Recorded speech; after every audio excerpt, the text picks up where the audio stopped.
Team of reporters, columnists, and commentators. Don't you ever talk about me! Are you serious? Jack Ebling has brought thought-provoking discussion. What are you doing? That's a damn coaching mistake. Opinion. The customer is the one who decides when the future gets here. Oh, no! The ship is on fire! You have to check the report. Are you kidding me? That game was fixed. And overall infotainment. I'll take Jim Harbaugh. What has he done? Crazy Cooter coming at you. Quiet, please. In exactly 15 seconds, we'll be on the air. Thanks, big fella. Don't you ever come back here again. No arguments. Those are called ass tuners. So buckle up. You talking to me? It's time for The Drive with Jack Ebling. Yeah, for some reason or another, you sound a little taller on radio. Great afternoon, Mid-Michigan and beyond. Listening to The Drive with Jack, the Spotlight Radio Network. Jack Ebling here at our beautiful Spotlight studios, along with my producer, Alex Heward. All of our Wednesday shows brought to you by Graf of Okemos, Graf Chevrolet, and Graf Nissan, side by side on West Grand River. 107 years in the automobile business. All right. Alex, let's go right out to our guest line. Very happy to welcome in Carlton Valentine, the Michigan State basketball forward from the mid to late 1980s. And he's a two-time state champion coach with the Sexton Big Reds. And one of the best teachers of the game, I know, and also the father of Drew and Denzel Valentine. V, how are you? I'm doing great, Jack, man, other than this rainstorm we got right now. Usually it rains every day around this time, maybe an hour before, hour later, for about 20, 25 minutes, and then it's over, 15 minutes sometime. But, no, I'm doing well, man. How about you? How you doing, Jack? Good, very good. We talk about you being an outstanding teacher, but did you teach Drew how to throw that first pitch? No, I didn't. I'm not owning that. You know, a lot of guys have a tendency to leave it short. They bounce the ball in the dirt. Most of them throw the ball a little bit off to the right. They release it. The release point isn't where they want it to be, no matter if they practiced or what. And I've seen guys go to the mound. They're not on the mound. They're in front of the mound. But nonetheless, hey, he wasn't going to leave it short. Definitely a wild pitch. But you know what? The Cubs mascot was able to haul that in. Yeah. Man, it's crazy. That was a pretty. He said it was really surreal. One of the most surreal moments was throwing the pitch out before the Cubs game last night. That was crazy. Have you ever had a chance to throw at a first pitch? Never. Nope. Denzel threw out the first pitch. Yeah. When he got drafted in 2016, he threw out a pitch at the White Sox game. Yeah. You know, the Jerry Reinsdorf family who owns the Bulls, they own the White Sox. So, but the Cubs are Northsiders, and Loyola's Northside. So that's right. one thing you know about Chicago. It's you're either Cubs or you're White Sox. That's right. They don't really play that one or the other. It's like Michigan and Michigan State. It's crazy. Yeah, and you get one team in the playoffs, and the other half of the fan base are kind of rooting against them. So I've actually had a chance to do that a couple of times, V, and let me tell you, I was not going to look the fool. So I went out, and I got a couple kids in the neighborhood, and I practiced for like a week. And people said, look at that guy. He's so nice. He gets those kids out there, and he's playing. They're not even his kids. They didn't know what I was really doing. So, anyway. Hey, where'd you throw the first pitch out at? At the Lugnuts game. Okay. Yeah.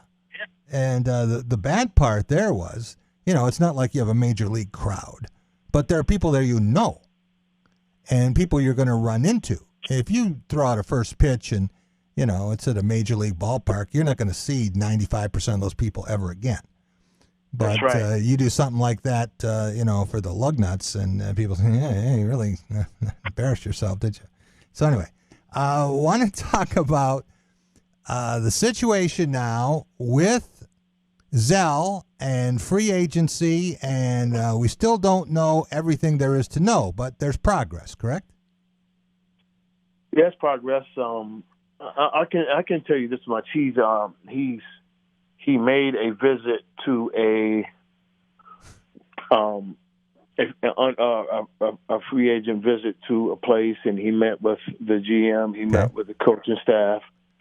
Then he went out to dinner with them, and they had like a light on-court workout. And so, I obviously I can't tell you which team, but he's been doing that kind of stuff, and hopefully, something good will come out of that.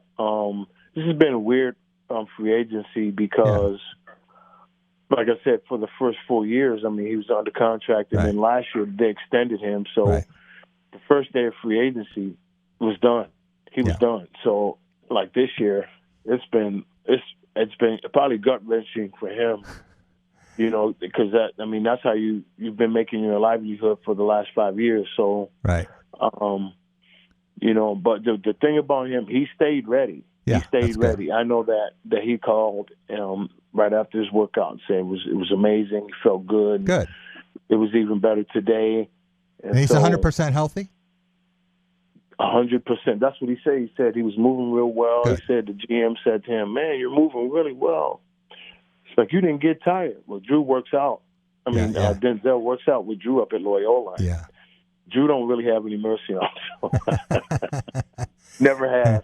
Well, I said last week I thought that he had as much emotional stability as any player I could think of. Maybe LeBron James, growing up in Akron and not going to college, but then going right to the Cavaliers. But you talk about a guy who, plays college ball in his hometown with his family there, with his mom there, being attentive, and his dad and his brother, and then he goes to Chicago, and bam, here comes Drew, and so he's got that kind of security network, and then you guys are there, you got a place there, so he really hasn't moved much one time to go from East Lansing to Chicago, and this is going to be a little different for him.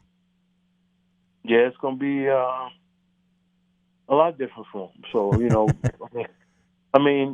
actually, he's looking for a change. He actually said, "Hey, man, when I walked into the facility, he said, man, it was kind of refreshing, like seeing different faces and different people." So, he's looking for a change. It's overdue, but it's not done until it's in ink. So, right. Hopefully, sometime soon. You think we're getting close? Is it within a week or two? Hey, we got camp starting pretty soon. Yeah, camp starts on the 28th. I'm pretty sure that'll be done before then. Okay. But I just don't want to say anything and jinx it for him. Yeah, I got it. But and, you know what, though? When I know, I'll text you before it hits the fan, so you'll know. That'd be great. And we want to get him on the show too. And I'd like to hear what questions you would ask your son. Yeah. I've interviewed him enough, but I want to hear Dad interview son. Yeah, that would. The first question I would ask him is how do you hold it all together? Yeah. When everything is just so much up in the air. You got to get up every day and just get going. Like how do you do that? He's had to come back. I don't know if you know, but he's had to come back from some crazy injuries. When he sat out that whole year with the ankle reconstruction, that was just amazing. He had a surgery. It was in Green Bay, Wisconsin.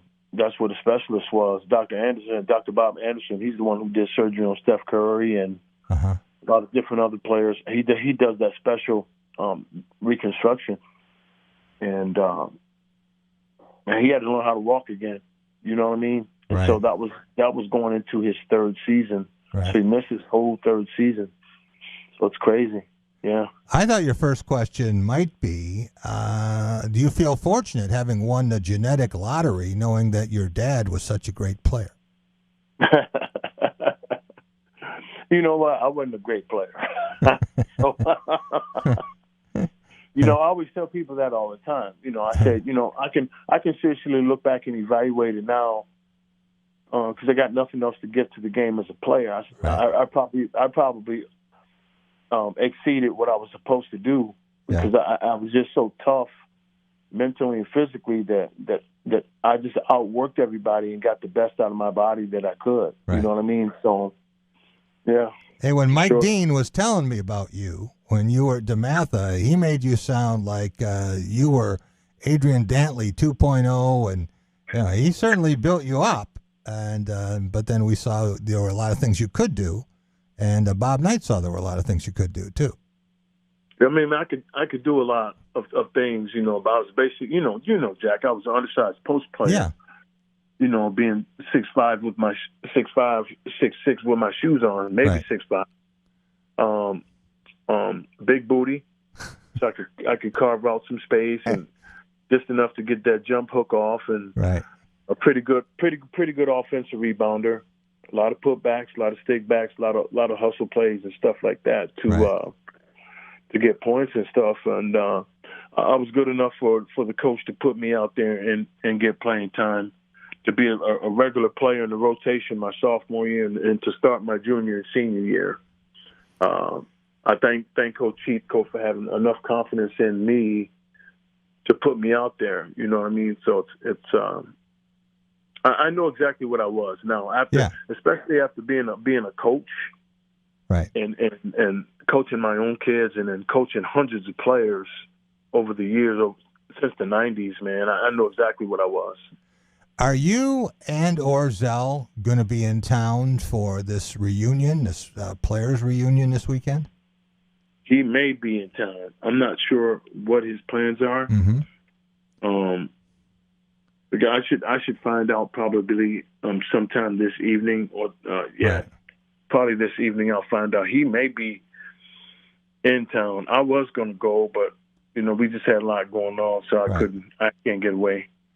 There are going to be a ton of players here. I was surprised to hear some of the names. I don't know that they've got a final commitment from Irvin yet, but I think they were hoping for that. And for a lot of others, the one who never comes back, very, very difficult to get back, is Scott Skiles. Is he coming back? I don't know. I do not know that, but he's always on their wish list. He's a guy who he doesn't move much. So. That's an interesting thing, man, because the police will be waiting for him. I don't know. When he finished, he was Michigan State's all-time leading scorer. And then, of course, Smitty broke that, and then Sean broke that. But Steve, Scott was a bad boy.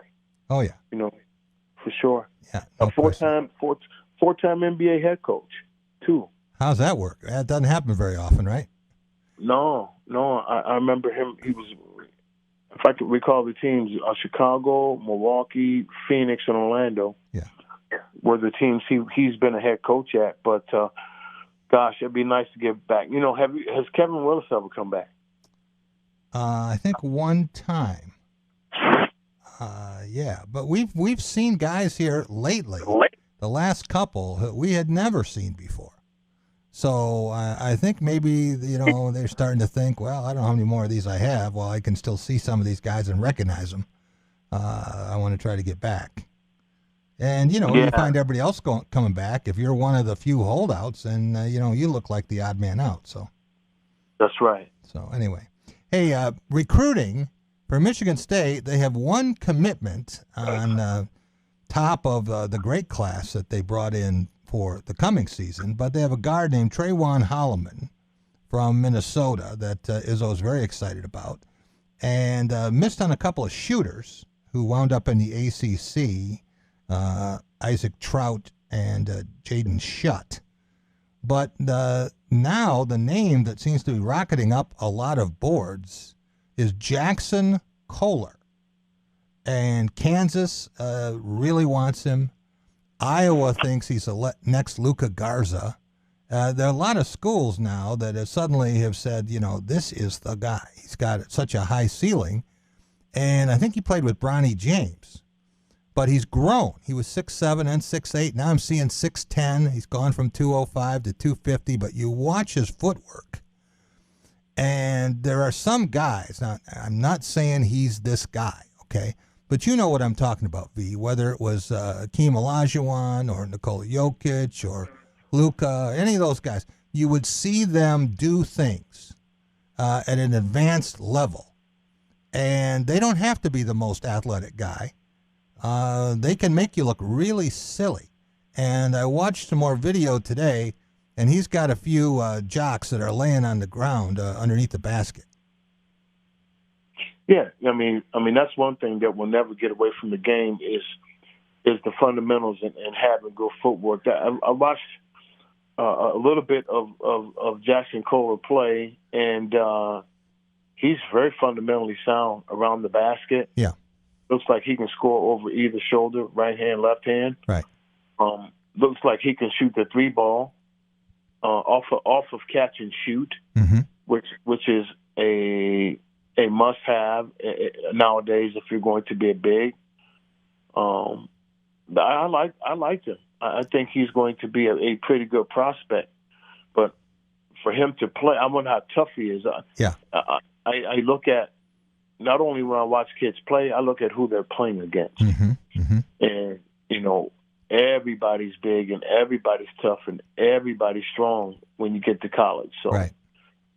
But at least he has the basic fundamentals down, and he can get bigger and stronger as time goes on. Yeah, and people said, well, what kind of defender will he be? How athletic is he really? And we're going to find out what kind of defender he is, depending on where he goes. And should he wind up at Michigan State, where he's visiting this weekend, then we'll see. If he can defend, he might be on the floor. If he can't, he won't. Oh, wow. That's going to be nice, man. I'm sure the guys will wrap their arms around him. Probably Miles Bridges is coming back. What do you think? Yeah, I do. Yeah. Yeah. And they'll put the good pitch on, and they'll probably get the kid signed this weekend. Hey, Michigan State football. I know that you're a fan, and yes, you probably saw little Kenneth Walker III Friday night. What a debut to come in and in the first 13 seconds to have more rushing touchdowns than all of the Spartans running backs a year ago. What a game. What a player. He's special. You know what I really liked? The first touchdown was really good. He just took off around the left side, but I liked his second touchdown because he was supposed to run it straight up the middle. Right. He wasn't there. He sidestepped. Yeah. And read the defense, and he just basically walked in. So that tells me he's got some good vision. He's got some power. He's tough. Looks like he's got pretty good hands. I think the last back that we had to have that kind of a game might have been, Le'Veon Bell? Yeah. Have four touchdowns in a game. I mean... Yeah. Edwin Baker had a 4-touchdown game, and Le'Veon had a couple of games up there in the 260s range. One had a 266 game, in fact, so 2 more yards than we saw from Walker. But, hey, for a debut... That's pretty good. I wanted to get a hold of Cedric Irvin because he reminds everyone that in his first game he scored 4 touchdowns. But he didn't rush for 264 yards in the process. So no, 264 yards, that's a huge game. That is a huge game. And the Spartans needed that. I mean, they needed every but that first touchdown just set the tone, man. Almost flattened the opponent's, crowd, and man, that was a big run. Hey, you played basketball at Northwestern enough times, and it's such a different environment, V, compared to other Big Ten venues when the visitors have half or more of the crowd. And it was weird before the game. I was walking around the concourse, and some Michigan State people were yelling at the Northwestern people, "Where are all your fans?" And, they never made it to the stadium. Yeah.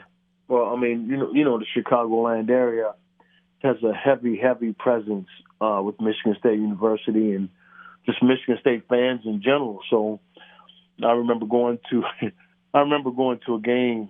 It was crazy. They were playing Northwestern. I think it was maybe Cassius' sophomore year, and they were playing out at the Allstate Arena. Michigan State's down like 28, and they come back and win the game. I told my wife at halftime, I said, if Michigan State can get it to 10 with with 10 minutes to go, they're going to win the game. She looked at me like I was crazy, and State ended up winning the game. But that crowd at the game, I mean, you would have swore you were at a Michigan State home game. Yeah. Unbelievable. Yeah. Yeah. It's a very different setting from any other Big Ten school.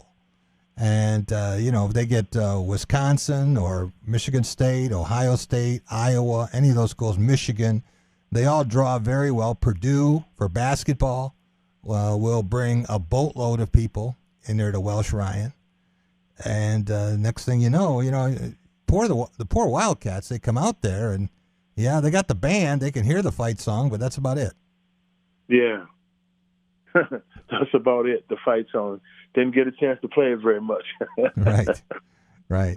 So how much attention will you be paying to Michigan State football and the schedule coming up? They have a game at Miami a week from Saturday. First, they have to face Youngstown State, and everyone's talking about Kenneth Walker III, V, but Youngstown State has a transfer back as well. So 2 new faces, and this guy's name is Jaleel McLaughlin, and he may be faster than Kenneth Walker.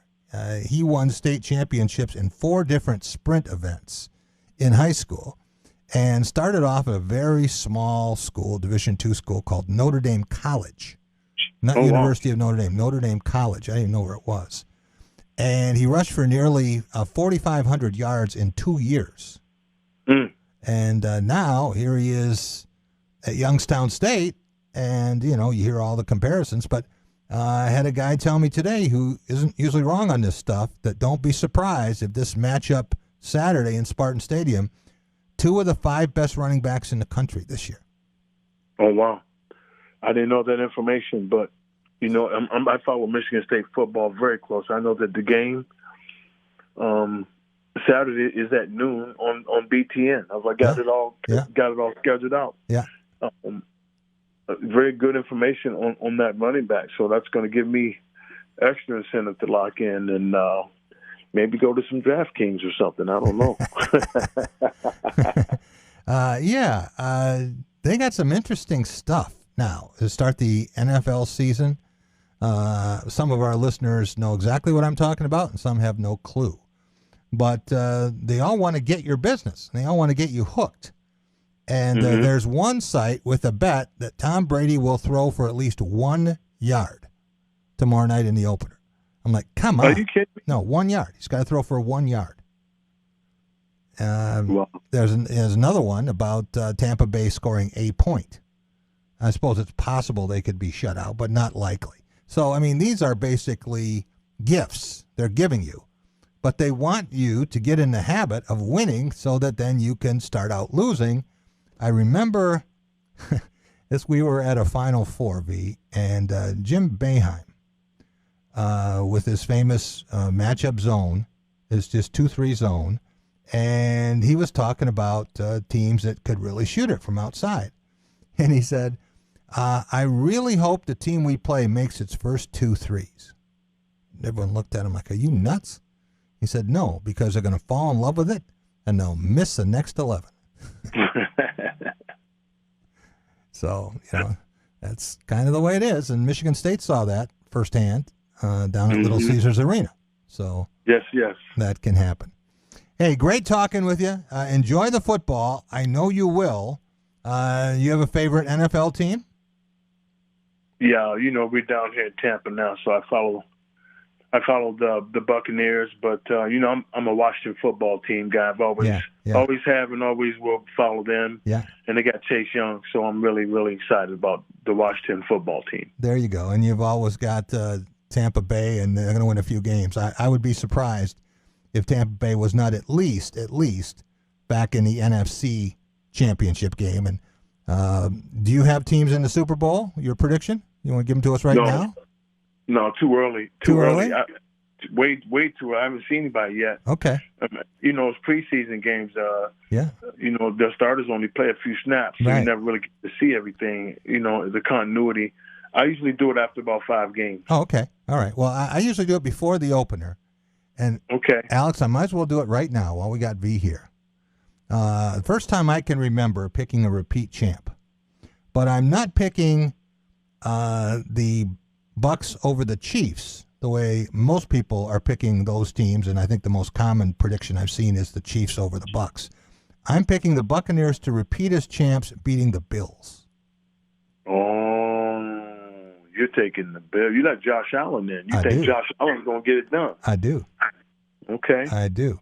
And they've got a terrific rookie pass rusher, edge rusher, named Gregory Rousseau from Miami, who sat out last year. Mm-hmm. And there's your defensive rookie of the year in the National Football League. Well, there you go. Yeah. We're going to have to see. Yeah. If it turns out right, I'm going to say, V, how come I didn't go to your betting site and put something down on it? All right. Hey, DraftKings, man. Let's go. All right. We'll talk to you again next week. Say hi to Zell and Drew for me. I will. Take care. All right. We'll be right back, and we're going to talk a lot of football and more with Sean Windsor, columnist for the Detroit Free Press. He was in town today. We'll talk to him about the Spartans and the Wolverines. He did a great column over the weekend about the return of college football, and we'll get his take on the new look Lions of Dan Campbell coming up next. At Culver's, we cook our butter burgers pretty much the same as you would at home, only our 3-cut blend of fresh beef will do. Then you'll need to master our signature press and sear technique. You may want to practice a few thousand times. Add real Wisconsin cheese, top with a lightly buttered toasted bun, and serve yourself with a big warm smile. Better yet, come to Culver's and leave the whole cook-to-order butter burger thing to us. Welcome to Delicious.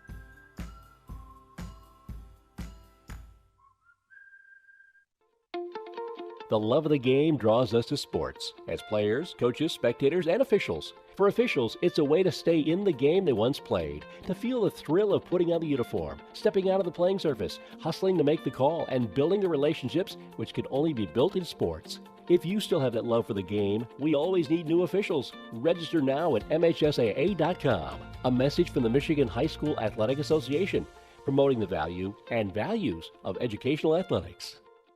As families and communities across Michigan gear up for an historic back-to-school season, Dean Transportation is looking for compassionate people to join their dedicated team of school bus drivers. They offer competitive wages and paid training, quality benefits, flexible schedules, and most of all, endless opportunities to make a difference. Apply today at deanjobs.com to join this critical effort to help students return to learn this fall. deanjobs.com. Jack Ebling here with my good friend Matt Sloan at Graph of Okemos. Matt, you got some new product, including electric vehicles. Yeah, we got a lot of new product coming, Jack. On the Chevy side, we've got the 2022 Bolt EV and all-new Bolt EUV, which is just redesigned from the ground up. We're really excited about that. That's going to be hitting a lot any day now. Next door at Nissan, we've got the all-new redesigned Pathfinder from the ground up. I got to sit in it recently, drop dead gorgeous. And then we have the 2022 Frontier as well, which is completely redesigned. So fantastic product coming. We're really excited. Stop by and see Matt and company here at Graph of Okemos. They're making friends. Why is Culver such a treat for so many families? Here's a hint. This treat is thick and creamy, and everyone can get it any way they like. Our fresh, frozen custard. We craft it in small batches throughout the day to make our guests stay. Shakes, cones, sundaes, concrete mixers, flavor of the day, oh, and the toppings. Who says you can't please everyone? There's more than one way to dessert at Culver's. Welcome to Delicious.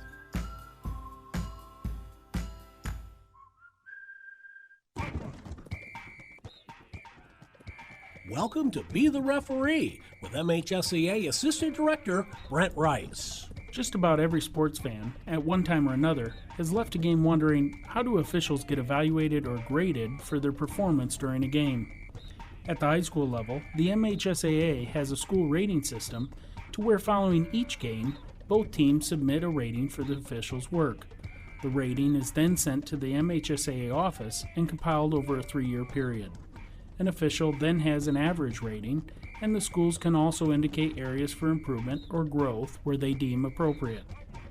Those rating numbers then help to determine which officials are used in postseason play. Thanks, Brent. You can be a referee. Go online now to register at MHSAA.com. Be the Referee is a production of the MHSAA Network. Gonzaga basketball coach Mark Few is facing a charge of DUI after being pulled over earlier this week in Idaho. The school's athletic director Chris Standiford acknowledged the situation but declined comment in order to let the legal process play out. After refusing to take a pay cut, running back Latavius Murray has been released by the Saints. 2 homers for Nelson Cruz as the Rays knocked off the Red Sox 12-7. Cruz at 41 becomes the oldest player to ever hit 30 homers in a season, passing the mark held by Darrell Evans and David Ortiz. It's definitely a privilege, David Ortiz means so much for baseball. Also as a Dominican, it's just an honor to be by his side. The Brewers blasted the Phillies 10-0. Albert Pujols hit a home run at his second return to St. Louis as the Dodgers beat the Cardinals 7-2. Leylah Fernandez, Arina Sabalenka, Daniil Medvedev, and Felix Auger-Aliassime all advanced to the semis at the U.S. Open. That's sports. Frank Garrity, NBC News Radio. You're listening to The Drive with Jack Ebling. So for all the doubters out there, stuff it! SpotlightMediaStudios.com.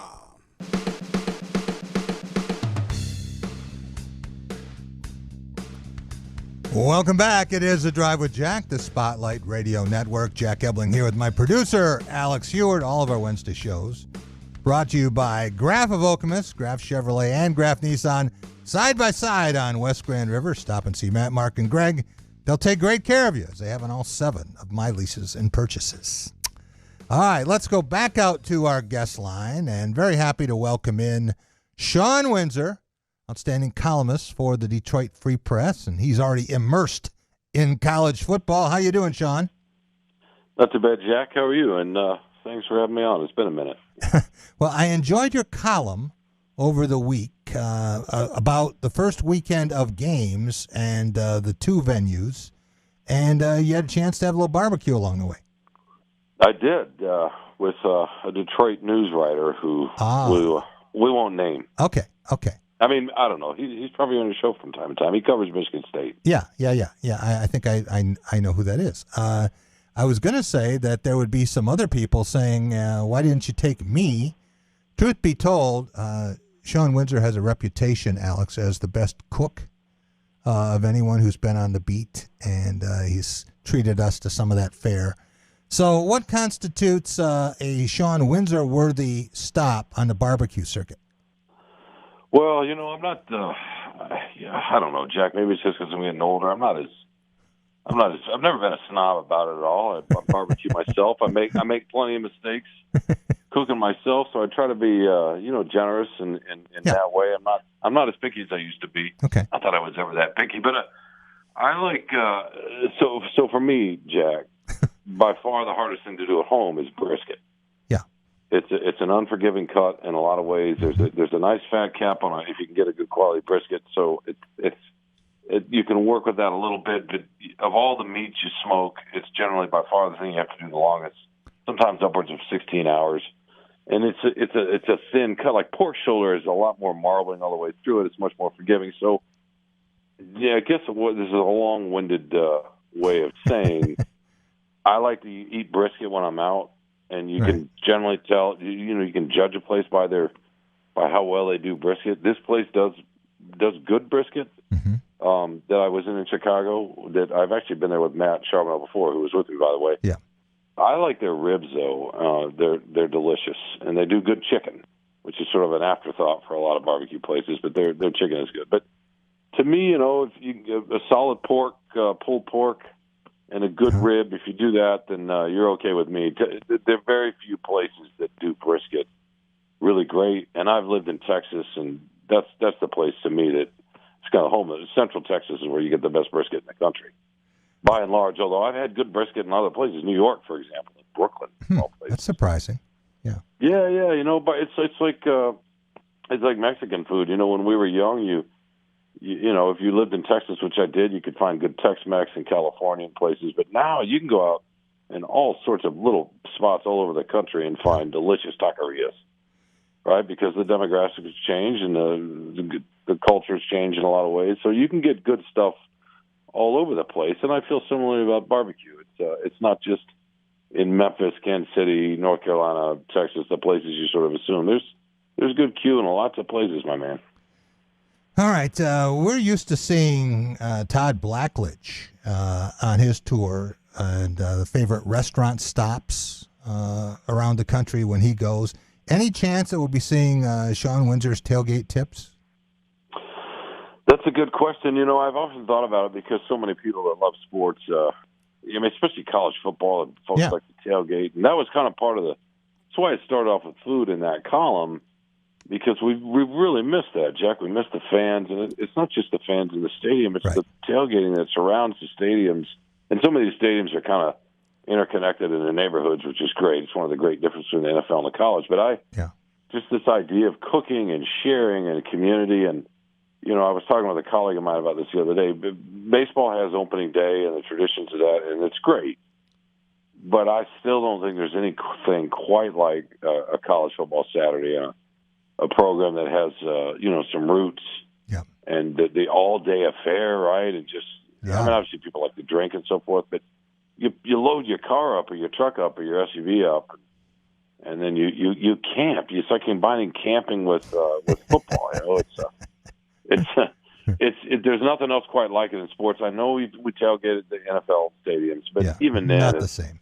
It's not the same. It's just not. So you could feel that even in Ryan Field, where Northwestern is, you know, they've been good the last few years, but it's not a great. It's a smaller private school. It's not how you associate. And then in Ann Arbor, it was full. It's a great tailgating scene there. Yeah. Separate from you know, argue about the crowd noise and all that at Michigan Stadium. It should be louder for all those fans, et cetera. But there was a joyousness, and I think people were grateful to have a chance to congregate. We've missed congregate, and you could feel a little bit, there's not unease, but people are still a little cautious here and there because we're not quite out of the weeds yet with COVID. But I felt a lot of gratitude and joy at both places, and I just thought it'd be fun to write about it. I wrote a game column too off of Friday night, but I was really looking forward to this one. Yeah, it was a great way to kick off the season because it did remind us of what's so special about college football. And you talk about things that we have missed. We've been missing a Michigan State offense that could run for a first down, let alone score a touchdown. And we got a lot of that in the first carry with Kenneth Walker. That's a hell of a segue, Jack. Are you some kind of professional? I mean, that's impressive, man. No, I know what a revelation. There's a. I think people are, again, I don't want to keep using the word cautious, but people are. They're so. I'm talking about Michigan State fans right now, right? They want something and they sense something. I was talking with some of the players about that availability day after practice. Yeah, I think they sense it a little bit. I think they thought they were onto a little something before we did, and they couldn't wait to show that. And they talked about that after the game against Northwestern. That's right. But no, man, what Walker did, looking at the nice solid offensive line play, that hasn't been. I mean, that's been pretty uneven, right? Yeah. Oh, yeah. The last several seasons. So to see that kind of performance, you know, you can quibble and say, okay, how good is the Northwestern this year compared to last? They're probably not as good, and that's fine. Context does matter, but wow, right, Jack? I mean, looking at a back with, and we're talking about this offensive line coach today. Yeah, Chris Kapilovic.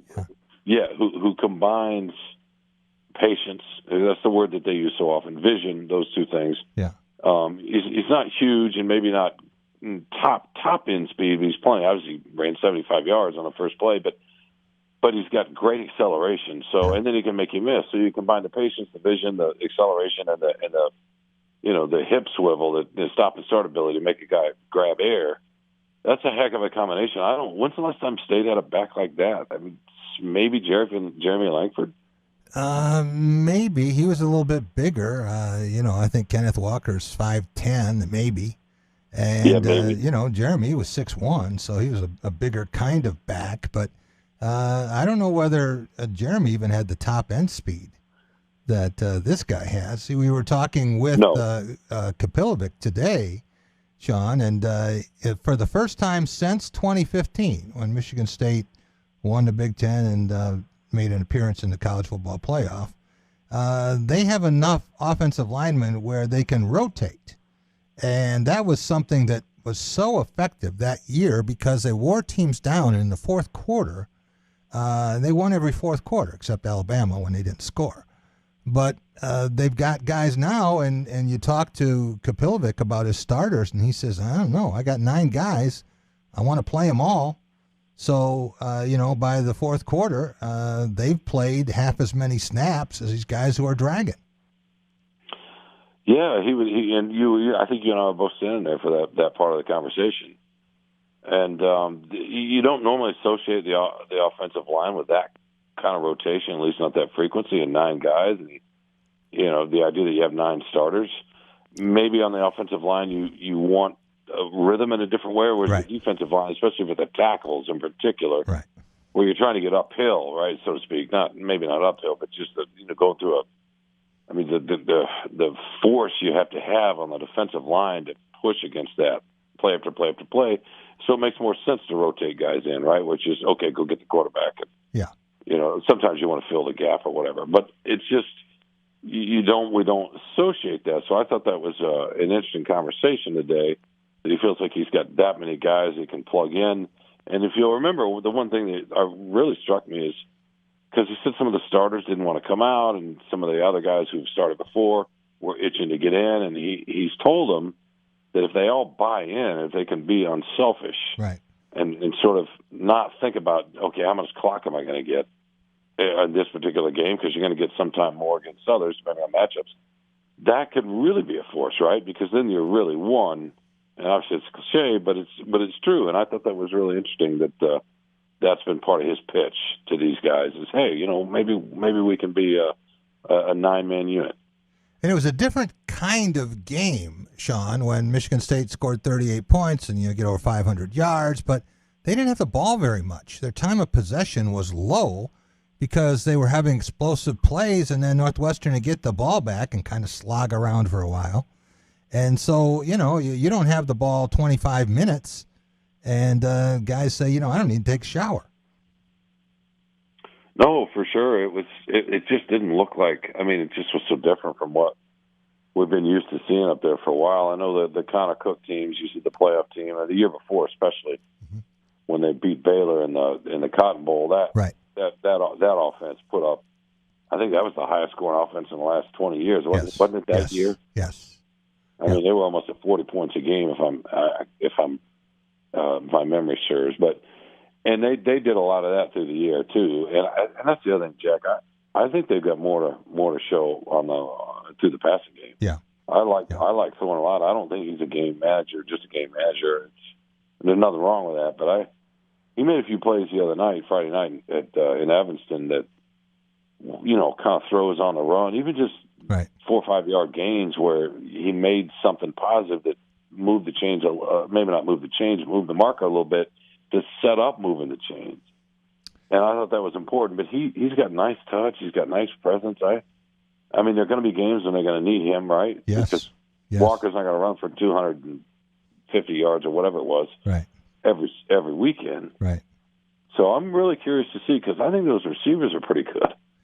What kind of got lost, right? Exactly. What did this win mean for Mel Tucker? I think you talked a little bit about this a week ago. How important was this game? Well, I think, I still feel like there's a grace period with him. It's his second year. And maybe even more than a normal coach that would start because of COVID and the lack of, we've all talked about this, lack of summer ball, spring ball. They were going to play, they weren't going to play. They finally played. It's a shortened season. Just didn't really get a chance to know his guys. So I think the grace period's extended even longer. So within that framework, I don't think he would have lost anybody if they'd lost. But it also shows a few things. One, all those new pieces, almost 40 new players, or maybe 41 of however number, 20, 21 transfers, and all those freshmen fitting in together and having them look as cohesive as they did. And obviously the chemistry's there, but just the mundane, getting in and out, different offensive sets, defensive alignments. There were very few penalties, so there was a lot of precision. I thought for the first night, having all those different moving parts and all those new faces. So I was impressed by that. So I think that helped. So it showed Tucker can, when you give him a chance, can organize and have the guys ready and focused. And then also, Jack, don't you think it showed that, he can go out and identify talent? Yeah.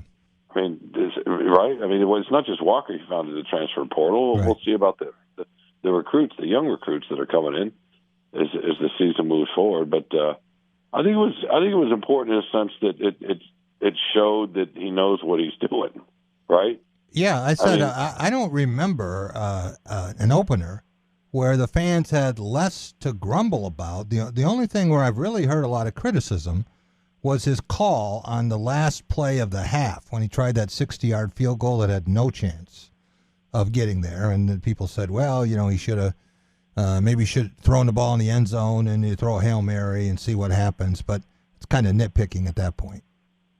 It is. And, I figure he ran a kicker out there because he's seen him make it in practice maybe. Yeah. And I was trying to remember, there was a little bit of a breeze. I'm trying to remember. The window at the back. A little bit, yeah. I think maybe the window was at the back. Yeah. So who knows? I don't think he would have run him out there if he'd watched him in practice come up 10 yards short all the time. Mm-hmm. So that he had to have seen something. But yeah, that's nitpicking, man. It's just the way the things that they showed. They had a vibe about them. Can we say that, Jack? Yeah. There was a little bit of a low key swag about them, to be honest. And they had not had that in a while. No, they definitely did not have that. The next day, you're in Ann Arbor, and you see Michigan handle Western Michigan. Excellent performance, unfortunately marred by the loss of Ronnie Bell, who and I don't know if he's Michigan's best player, but it might have been as important a player as they had as their number one receiver, kick returner, captain, emotional leader. And he'll still be around, but I think they're going to miss him. Oh, for sure. As Jim Harbaugh said Monday, it was his next day or 2 days later press conference, his weekly news conference, rather, over at Schembeck.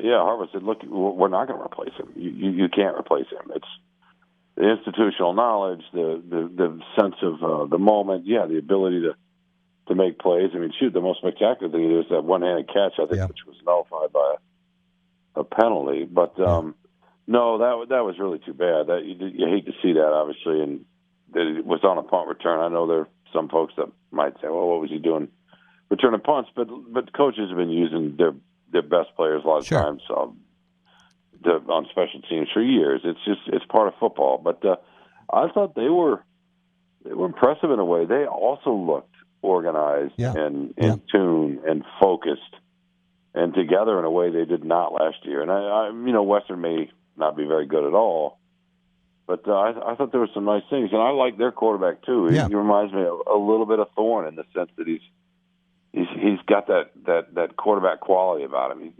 Caleb Ellaby, good in the pocket. Yeah, exactly. Just can make a play. Maybe when it breaks down, the youngster McCarthy has more physical talent. You can see that, right? He made a cross the field, across his body throw. Right. That was just spectacular. But but Joe Milton made great throws occasionally last year too. Right?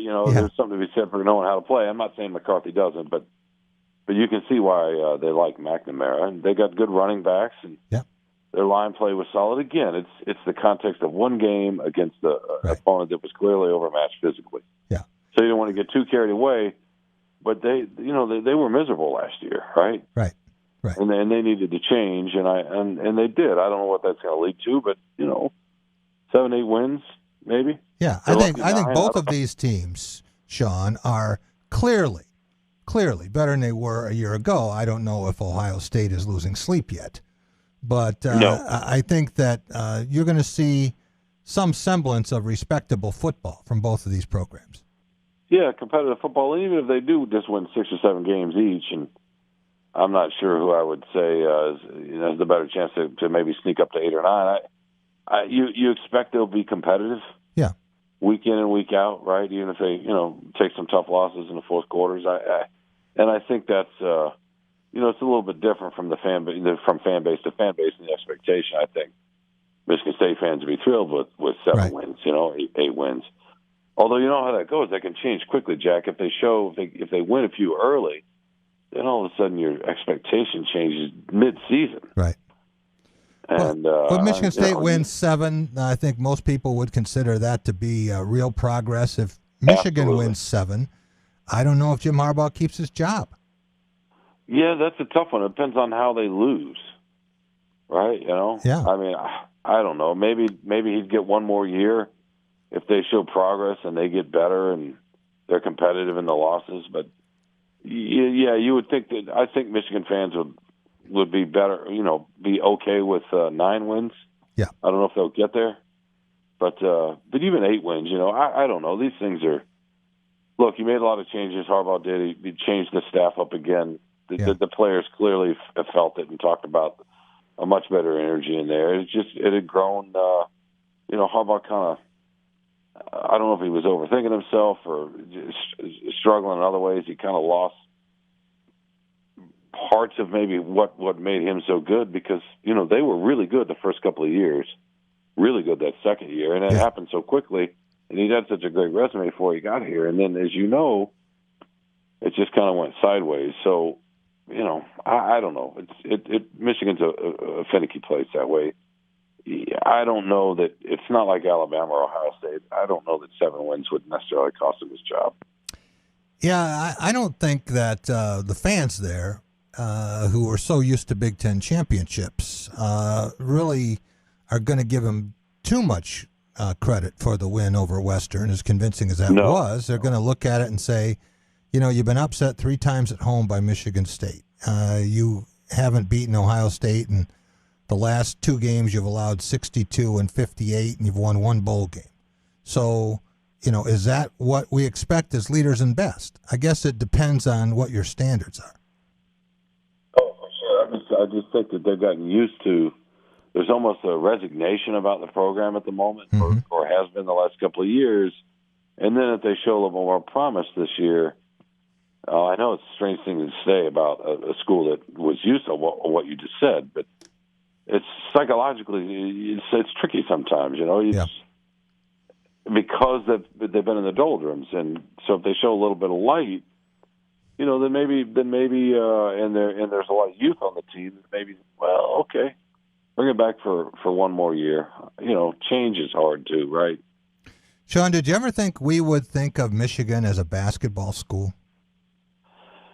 I know, right? It's funny. I was talking actually with Matt Charbonneau before the availability today up in East Lansing, and Chris Lard, who covers the Michigan State for the Detroit Free Press, and we were talking about that very same thing. I was actually kind of joking. I said, wouldn't it be funny if Tucker starts to out-recruit Michigan at some point, and Howard keeps the kind of classes he just brought in, so he's winning the recruiting battle in the basketball, and they kind of flip. I mean, you just never know. But no, I know what Howard's done is, and we'll talk about basketball later in the fall. But what Howard's done is, I don't feel like that's going anywhere anytime soon unless he goes. What's your schedule this weekend? You going to be at the Lions game Sunday? I do, at the Lions, and then I'm going to go to the night game in Ann Arbor for Michigan, Washington. Yeah. Washington didn't play its best football last week and losing to Montana at home. No, I mean, they score 7 points? Yeah. Something like that. I know. College football's crazy that way. So you never know. Let's talk quickly about the Lions and what is a successful season in Dan Campbell's debut? That is a good question. I see predictions all over the map. I know our fabulous beat writer, Dave Burkett, sees 4 or 5 wins, maybe.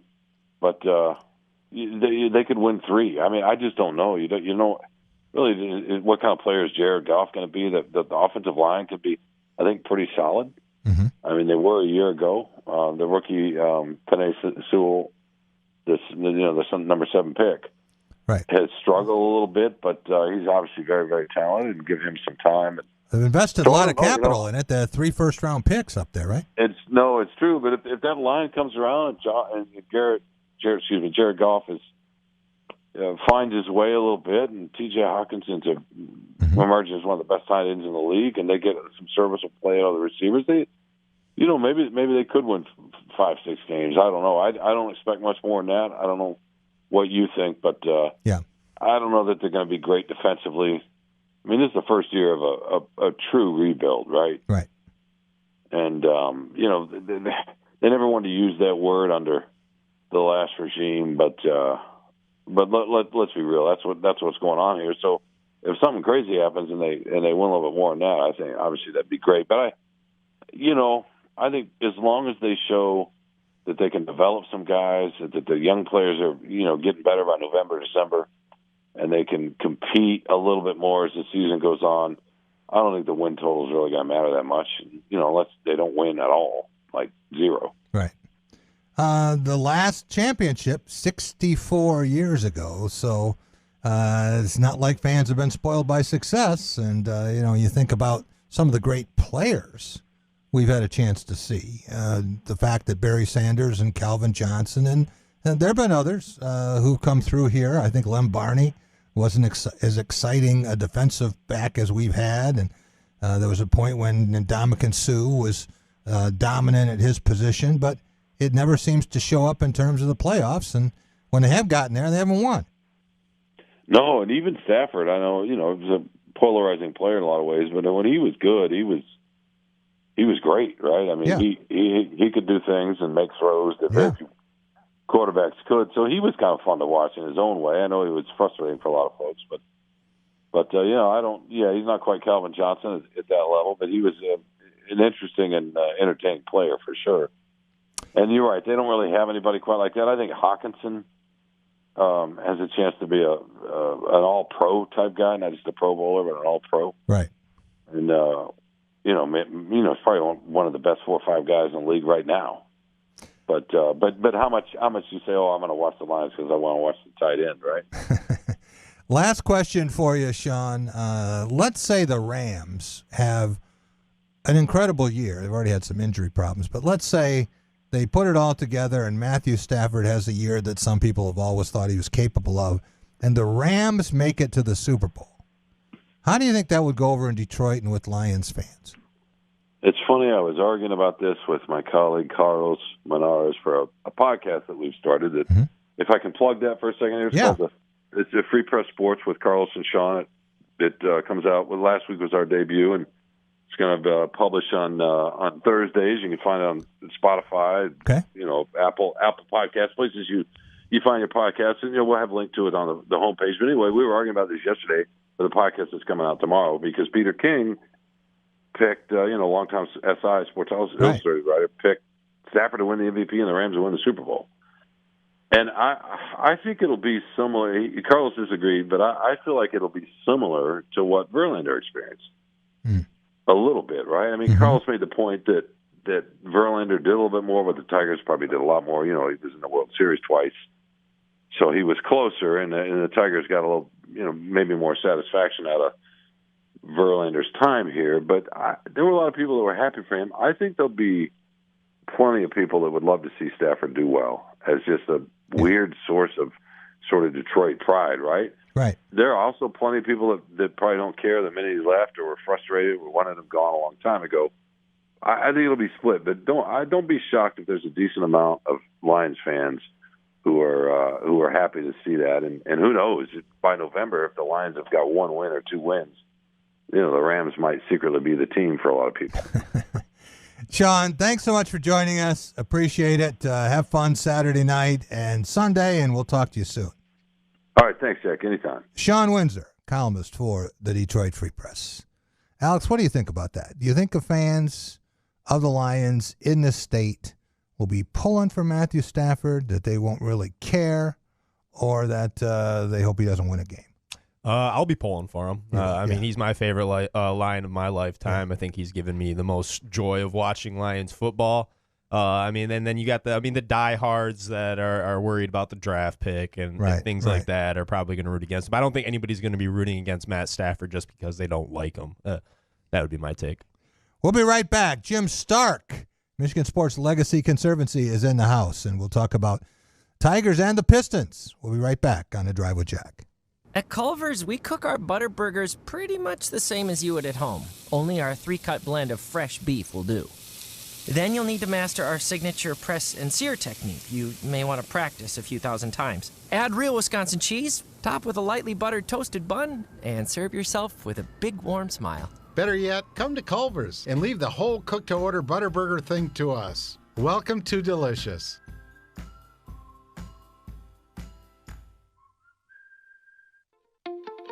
The love of the game draws us to sports, as players, coaches, spectators, and officials. For officials, it's a way to stay in the game they once played, to feel the thrill of putting on the uniform, stepping out of the playing surface, hustling to make the call, and building the relationships which can only be built in sports.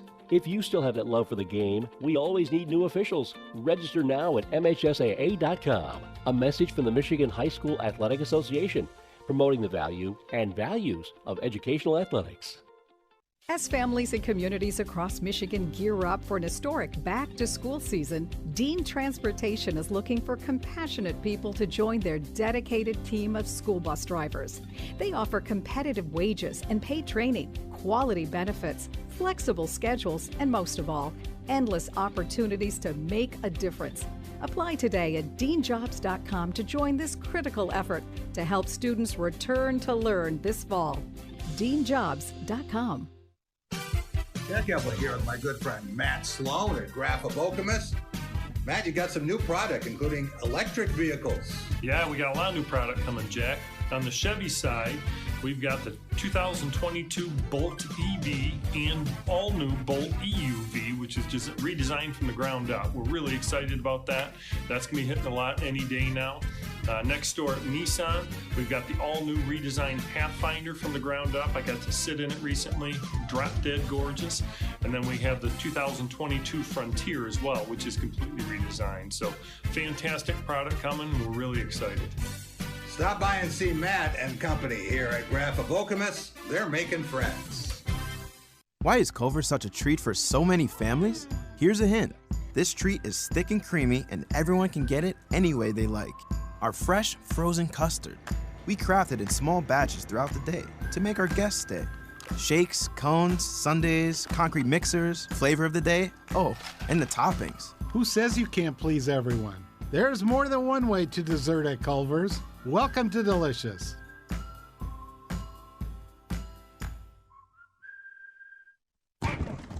Welcome to Be the Referee with veteran MHSAA official Sam Davis. Game officials at all levels have a lot of responsibilities, but there are some critical things that take place in local high school games where officials don't have the authority that some folks think they do.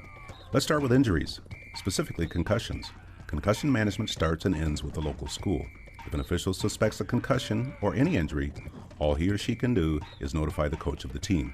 The school makes a decision about whether or not a player stays in the game. We often get calls about whether or not an official is responsible for enforcing MHSAA handbook rules. Again, it's up to the school, which agrees to follow and enforce the rules when joining the association. Even if the official suspects an ineligible player is in the game, it's not his or her role to enforce that rule. It's all on the school. Thanks, Sam. You can be a referee. Go online now to MHSAA.com to register. Be the Referee is a production of the MHSAA Network.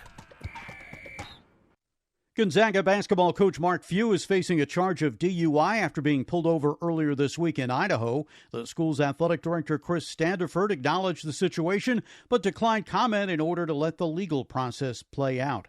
After refusing to take a pay cut, running back Latavius Murray has been released by the Saints. 2 homers for Nelson Cruz as the Rays knocked off the Red Sox 12-7. Cruz at 41 becomes the oldest player to ever hit 30 homers in a season, passing the mark held by Darrell Evans and David Ortiz. That's definitely a privilege, David Ortiz means so much for baseball. Also as a Dominican, it's just an honor to be by his side. The Brewers blasted the Phillies 10-0. Albert Pujols hit a home run at his second return to St. Louis as the Dodgers beat the Cardinals 7-2. Leila Fernandez, Arina Sabalenka, Daniil Medvedev, and Felix Auger-Aliassime all advanced to the semis at the U.S. Open. That's sports. Frank Garrity, NBC News Radio. You're listening to The Drive with Jack Epling. Just trying to grind through camp here. Good fundamentals, build our conditioning, just keep getting better every day. SpotlightMediaStudios.com. Welcome back. It is The Drive with Jack, the Spotlight Radio Network. Jack Ebling here with Jim Stark in studio, Michigan Sports Legacy Conservancy, dedicated to the preservation of sports in the state of Michigan. We're going to have an announcement about something we're doing in October. Good. Maybe next week. Okay. Yep. It's going to be pretty, hopefully interesting. Okay. But, and hopefully raise a couple bucks for us. So okay. We're going to have a lot of celebrities involved. We're going to have every big celebrity in the state of Michigan involved except you. Oh. Well, I'm not a big celebrity, so I wouldn't qualify. Well, that's why I was insulting you. I thought you were going to have Alex Stewart Day at He Comerica. is. He's even ahead of you now. Hey, I love coming in the studio. I'm so much happier coming in the studio. But how soon do they get this downtown area fixed up? What did you do? I got off at the exit off of 496. I had to go 3 blocks this way and around this way because I kept getting detoured. That's what we told him. Make sure he goes out of his way. Well, I understand that, but that Capitol's been torn up since I was 4, I think. Are they ever going to finish that? Eventually.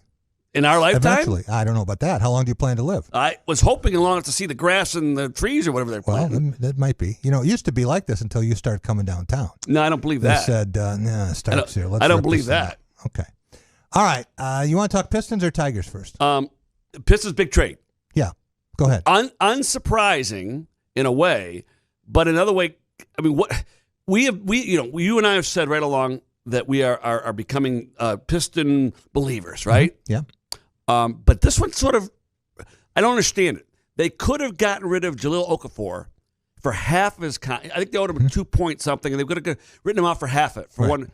But they traded him along with the young forward Sekou Doumbouya. Thank you, for DeAndre Jordan Yeah. and his $40-some million contract. Yeah, they move it. Well, they had to buy him out. So that's going to come off that's costing him more in the cap than it would have cost. So what was the point of the trade? Well, I'm not sure yet. I haven't got the answer. Why don't you call your buddy Troy? I can guess. What? I think Troy didn't want. I think he's cleared the decks now. Everyone pre him is gone. Right? You knew that, right? Doumbouya was the longest serving Piston. Why couldn't he just cut those guys? Well, he could have. Doumbouya, he could have. But he owed Okafor money. He could have, but it would have. Okay, that's what I'm saying. He's going to pay for DeAndre Jordan a lot more than that. I don't understand it. Now you got 4 second-round draft picks. Okay, but what Those good is mean that? Nothing. They mean nothing. Second-round draft picks. I know every once in a while you hit on one, Draymond, Nikola Jokic. It happens. They're filler. They're filler into other things, right? They're trade bait, whatever. Yeah. But I got to find out what the true story is. I can imagine they've given up on Doumbouya, right? Yeah. They've got other guys who could play his position. Yeah. They want to give minutes to, right? Right. I don't have a problem with the guys they lost. Right. I don't understand why they did it. What the 4 draft picks cannot be They worth. could have given those guys to the Nets. Just here, take them. The 4 draft picks they got cannot be worth picking up Jordan's $40 million contract. Those guys That's what I don't get. Were incidental to the deal. Right. Here's the deal. The Nets wanted to get rid of Jordan. So maybe now the Nets or the Pistons a favor now? Maybe there's a favor coming? It was worth. Could that be? No, I don't know. I don't know how that works. I know that the Nets thought it was worth 4 second-round draft picks who they never thought would make the NBA roster. Yeah. Just to get his money and get his butt out of town. They signed LaMarcus Aldridge came out of the Lakers want him. He's going. He's going to Lakers. Yeah. But LaMarcus Aldridge came out of retirement to join the Nets. Sure. Right? And guess whose money he's getting? The money from Jordan. There you go. Yep. But why would the Pistons do it? That's the question. I get everything else, but until I can get inside and ask somebody what's the hidden motive, that's the unknown factor. However, it does. You should be happy though, right? Gets rid of Okafor. Yeah. You know. So, and I think that Doumbouya was being seen as yesterday's news. Yeah. Yesterday's news. And so the decks are cleared now. Every single player on this team is one of Troy's guys. Yeah. I don't have a problem with that. If those guys had gone into orbit, that would have been fine with me. The only problem I have is if he thinks that a $20 million buyout cap hit is worth 4 second-round picks, he must have some better ideas about second-round picks. No, I think the picks are only a means to an end. Okay. Okay? Part of something else. again, either now he's one up on the Nets guy. Yeah. Either that, or he's got something else he needed those picks for to do something else. I don't know, but that was not the. This is not to get more draft. Okay. Like you say, the second round draft pick is nothing but a crapshoot. You never know what you might get. All right. We talked about this 2 weeks ago, and I haven't found one person who thinks the Pistons are going to be under on the Vegas over-under of 25 you know what, and a Jack? half. I'll tell you right Not now. You know I'm not a gambler. Yeah. We've talked. I'm actually considering doing something. I think it's ridiculous. I know a guy who's not a gambler. He put $2,000 down on the Pistons to go over. See, I was thinking more in the hundreds of dollars. That's okay. But yeah, because if they aren't, there is something tragically wrong in all this planning and thinking. 25 wins. They almost had that last year. Yeah, at 20. Right? But a shorter season. With a shorter season and a mixed bag of players with no roles. Right. A lot of them. Rookies. Right? This year, that starting lineup is defined right now. So right away, you're better off. You get the number one player in the country coming in your lineup, right? You've got your two rookies of the year, if you will, with Olympic experience. Mm-hmm. How can they not be more than 5 games better? I don't. Like I said earlier, just Cade Cunningham is 5 games, in my opinion. Yeah. Well, Kelly Olynyk, he'll be serviceable. Yep. He'll help him. Yep. No, there's few sure things. I got to believe that over 25 for the wins is a sure thing. Beauty is in the eye of the beholder. Are you going to bet on players. it? Would you? Sure. You're a cautious bettor, but you bet. I would. You would. Yes, okay. I would. How much would you put? A lot or a little? A few $100. Okay, so that's a lot to me. That's a real bet. Yeah. I know people now who in Charlotte, okay, who think that they got a real chance to do something because they got Mason Plumlee. Yeah. Well, good luck with that. They think that he was what's missing. I don't think he's what's missing. He is a part of a big puzzle. Mm-hmm. He ain't the missing piece. Okay. He had the best year of his career last year, and he was still. I would call him an average center. I wouldn't call him above average. I'd give him a B-. Yeah, that's an average center, isn't it, in NBA? And not compared to Jahlil Okafor. You don't like it. Will you go now? I remember you saying you wouldn't go as long as so you'll go now, I would right? go. It was difficult for me with the start times of their games. But Okafor was a problem for you fundamentally. I didn't understand it. Yeah, I didn't understand what they were doing. You know what? It was another one of those throw the dart at the board. Hey, it paid off a couple times now, right? Frank Jackson, it paid off. Yeah. Right. Yeah. Amadou Diallo, it's paid off. Right. Good. It's good. So if he misses on one, hey, that's all right. Oh, I'm not criticizing. No. I'm saying I'm okay with it. I'm okay with the gamble. Yeah. I'm okay with the gamble. All right. And you know what I like about him? He doesn't sit on his mistakes very long. If he makes a mistake, he moves on. He doesn't just sit on it. There's guys we've seen in the Pistons, other GMs too, who refuse to admit they might have made a mistake, and they hang on to these guys. The Lions have done it. Trying to show, no, we didn't. Right? This guy says it, didn't make it. Let's move on. Well, we talked about that with the Tigers, right? Yeah. Guys, and if it's not going to work, get them out. Yep. Move them on. Yep. So I think everything is, again, you got to wonder a little bit about the financial side of it. He keeps adding to that dead money. That's what I don't quite get that. He's got dead money from, obviously, from Blake Griffin. Right. He's got dead money now from DeAndre, and that counts against your cap. He's got his team all signed, but if he wants to, let's say he got a chance to get somebody really good that came available. Well, they're not in that situation yet. But if it came across, if they had a chance to get somebody, he's limited by his cap. There is nobody who's really good who's coming to the Pistons now. What if, in 2 years? What if a team? Maybe. No. I'm not talking free agent. I'm talking about a trade. What if they want to dump somebody and he could pick up a good player, but he doesn't have the cap room? What are they going to trade? You got to give us something up. I know, but it's contracts though. It's not. What I'm saying is he doesn't have the flexibility to take on a $20 million contract. If he just did. Who? Because he got rid of the other guy, but now he doesn't. He's got too much dead money. Yeah, well now he got 4 second-round picks. Good for him. Well, don't be turned on him yet, Jack. I hear you getting a little bitter. I'm not. A little bitter so far. Don't turn on him. I don't understand it. You didn't understand it. I don't understand it either. No, okay. I don't.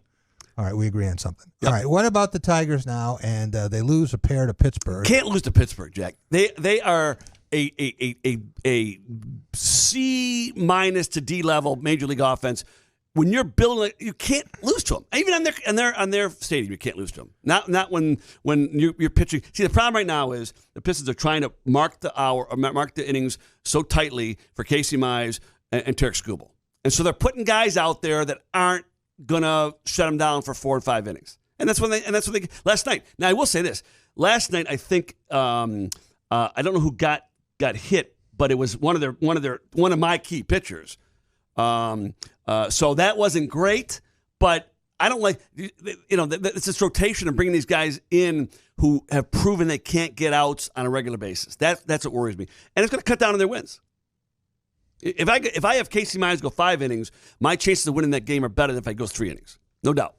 Did you see the crowd last night? What's that? Did you see the crowd? I'm using Pittsburgh? It's word. Pretty small. Small? Yeah, pretty small. They had more on one side of the field at the Little League World Series. Yeah, no, it was and Pittsburgh. Have you been to Pittsburgh Stadium? No. It is one of the nicest. I've heard it's beautiful in all of baseball. The setting, yeah, everything. So I've heard obviously, it's fantastic. The fans are not supporting that team, right? And then all the more reason the Tigers should come in and clean up on them a little bit. Where are they getting the energy to win these games? They've got no fans. Pittsburgh once this year. I know. If they don't win, they have already lost the season series. That's right. 'Cause the best they can do now is 4 and 6, right? I mean, 3 and 3, right? 2 and 3. 2 and 3. Best they can be. That's it. Best they can games. be. Yeah. So, and you can't. These are the games you got to win. You got to beat the teams that are below you. Well, it looked at least like 2 out of 3. They could make a run at 500. It did. They're 10 under again. Remember that the series? I could go back and look at it where they were going into Cleveland, and we said if they win those 3 games, they're in second place by a game, right, and they're at 500. That's right. And ever since then, they lost 7 games to 500, basically. Since then, but again, I think they're thinking. Sometimes we've always said that sometimes these coaches think too much, and they're certainly thinking about next year without any doubt. They're looking at next year's plans, and to me. So let's say you keep Casey Mize out of 4 games, 2 innings. Is 8 innings going to make a difference in his career? For a 23-year-old guy that pitched 2 years? You ask A.J. Hinch. He believes in it. I know. Same thing with Skubal. He's a 24-year-old kid. He's not 18. Did you ever talk to John Smoltz about this? Oh, no. He's got an opinion. You told me that. Strong. Yeah. Said the problem with modern pitchers is they don't pitch enough. Don't pitch enough. It's a self-fulfilling prophecy. We don't want them to get them hurt, so we don't pitch them, but then they get hurt. Well, look, let's pitch them less now. But Smoltz was an old school guy, right? All those Braves pitchers were old school. Leo Mazzoni was an old school coach. He believed in throwing every day. Right. Every day. And he learned from Johnny Sane, who believed in throwing every day. And some of these guys now, it's like they overmanage everything. The metrics don't say it, or the crystal ball. Who knows? But to me, pitchers pitch. Matt Shepard and Gibson were having a discussion about this last Sunday. Yep. About how many innings can a relief pitcher pitch? 80. That's a lot. If you go up to 90, that's too many. Well, the 80's a lot for relief pitcher these days. Yeah. I saw Mike Marshall. Yep. 116. He pitched 208 1/3 innings. Wow. 208 and won the Cy Young Award. Yeah, as a relief pitcher. But he'd come in and he'd close games. He'd come in the 7th. Well, Willie Hernandez did the same thing. Not that many. Yeah, but over 100. But the Mike Marshalls and the Willie and the Mickey Lolches are kind of the exceptions. Not everyone, but still, to have a hard, fast 80-inning rule is okay. Guys are different. Right? Guys aren't going to throw 376 innings the way those should, but they can throw 200 innings. Come on. At 24 years old, the prime of my life, I've been pitching for, and I know last year but you know what? These guys are in shape. If they can't, again, 8 innings, 4 games, 2 innings a game is going to change Casey Mize's career. Apparently, they think it is. And he's such a high value investment that they don't want to take a chance. Well, but you know what? They're writing off. And I guess we're the ones that want to see them finish. I guess they think they don't care about that. Right? They don't care. They wouldn't say that. No, but that's obvious, right? But could it be a draft pick now, or are they still looking for that? Maybe. Nah, I don't know. I don't think that where they are right now. So they pick 10th instead of 14th. Is it going to matter? No, it's not. No. Really? They could pick 8th instead of 12th. Is it going to matter? I think they've got 21 games left, if I have this right. The problem with these, because they're now heading to the last 3.5 weeks of the season. They got Tampa Bay for 6 games. Tampa Bay is the best team in baseball if you go by the record. Without a doubt, they're going to play. They're a tough team to play, right? Got 6 games. They get Milwaukee 2 games, a playoff team, right? They've got the White Sox twice for 6 games, a playoff team. Right away, there's 12, 14 games that are going to be awful tough to win right there.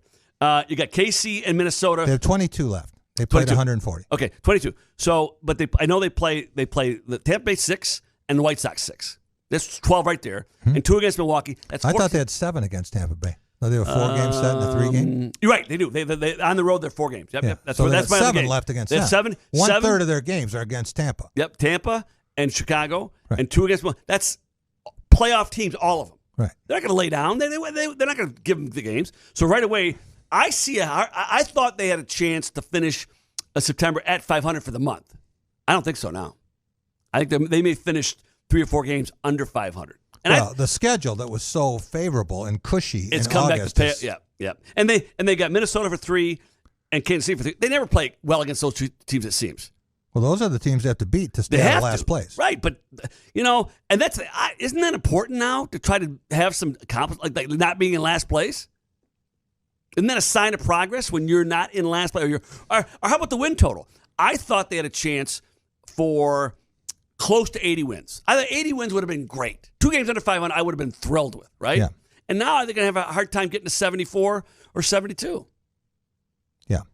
And that to me is a shame because they should have been right there at the 80 mark. And if they finished 500, They could finish 73 and 89. Yep. That could be. Yeah, because you don't know, again, if Tampa Bay comes out and throws their scrubbies, right? Okay, but they aren't gonna. I don't think that's 7 games against Tampa. Yeah, you go 2-5 against them. Yeah. Right. You go 2-4 against the White Sox. Right. Again, you're gonna have a hard time. Again, to me, getting that close to 80 mark was a huge benchmark in wins. Yeah. Yeah. Have you heard anything more about Jack Morris? Have not. As a matter of fact, I asked a few people. What do you think of Dan Petrie as a color guy? I've always liked him. Yeah. I think he's not as polished. Would you rather see him on TV in place of Morris, and as Gibson's workload changes, or would you rather see him on the radio in place of Jim Price? God bless Jim Price. I want to have anybody other than him. But I've always liked Petrie. I think he's not polished because he hasn't worked quite enough yet. But I think he's smart. He says interesting things. He doesn't just fill the air with words, right? Mm-hmm. So I think I'd prefer him a full-time radio color guy because then he gets rhythm with Dickerson, and then I'd be happy with that. A good former player and a good play-by-play guy. That's a good team, right? This back and forth thing. How much radio do you listen to? A lot. Do you? Yeah, because I listen to radio all the time when I'm doing something and I'm not in the car. Well, I'm in the car, obviously, I do. But I do stuff like around the yard. You watch Bally Sports Detroit? Well, I'll watch it more late at night than I do regular time. Okay. Yeah, I'll watch the replay. Watch a replay. Yeah. Because a lot of time, especially this time of year, it's still light till, now, but I was outside working at 8:30, 9 o'clock. I had the radio on in my ears, the Odyssey app or whatever the hell it is. Mm-hmm. So, but I like the radio. And Jim Price is so hard to listen to. So hard to listen. And I like Dan Dickerson. So I think if it's time to make a change, put it that way. And speaking of making a change, I see that our pal Jim Brandstatter has, by his own volition, because I asked him, I said, he said, yes, it was his decision to step down at the end of the year. Okay, that's what he says. That's what he told me. Because I wanted to be sure, but because he was involved with all that hoo-ha last 2 months ago, whatever it was. But I think Jim Brandstatter,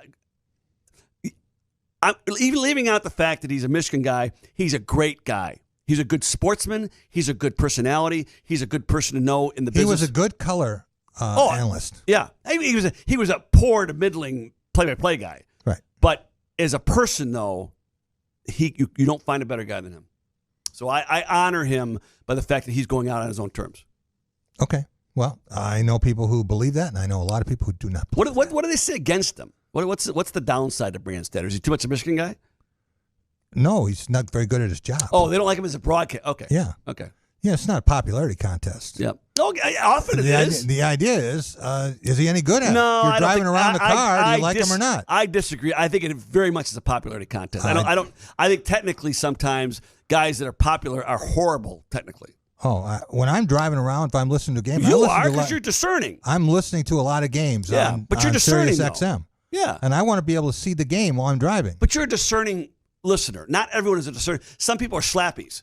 You put this hat. You put this hat on him. I like him. You put this hat on him. I don't like him. No, that's not it. Because it's like out there. No, when he was with the Lions.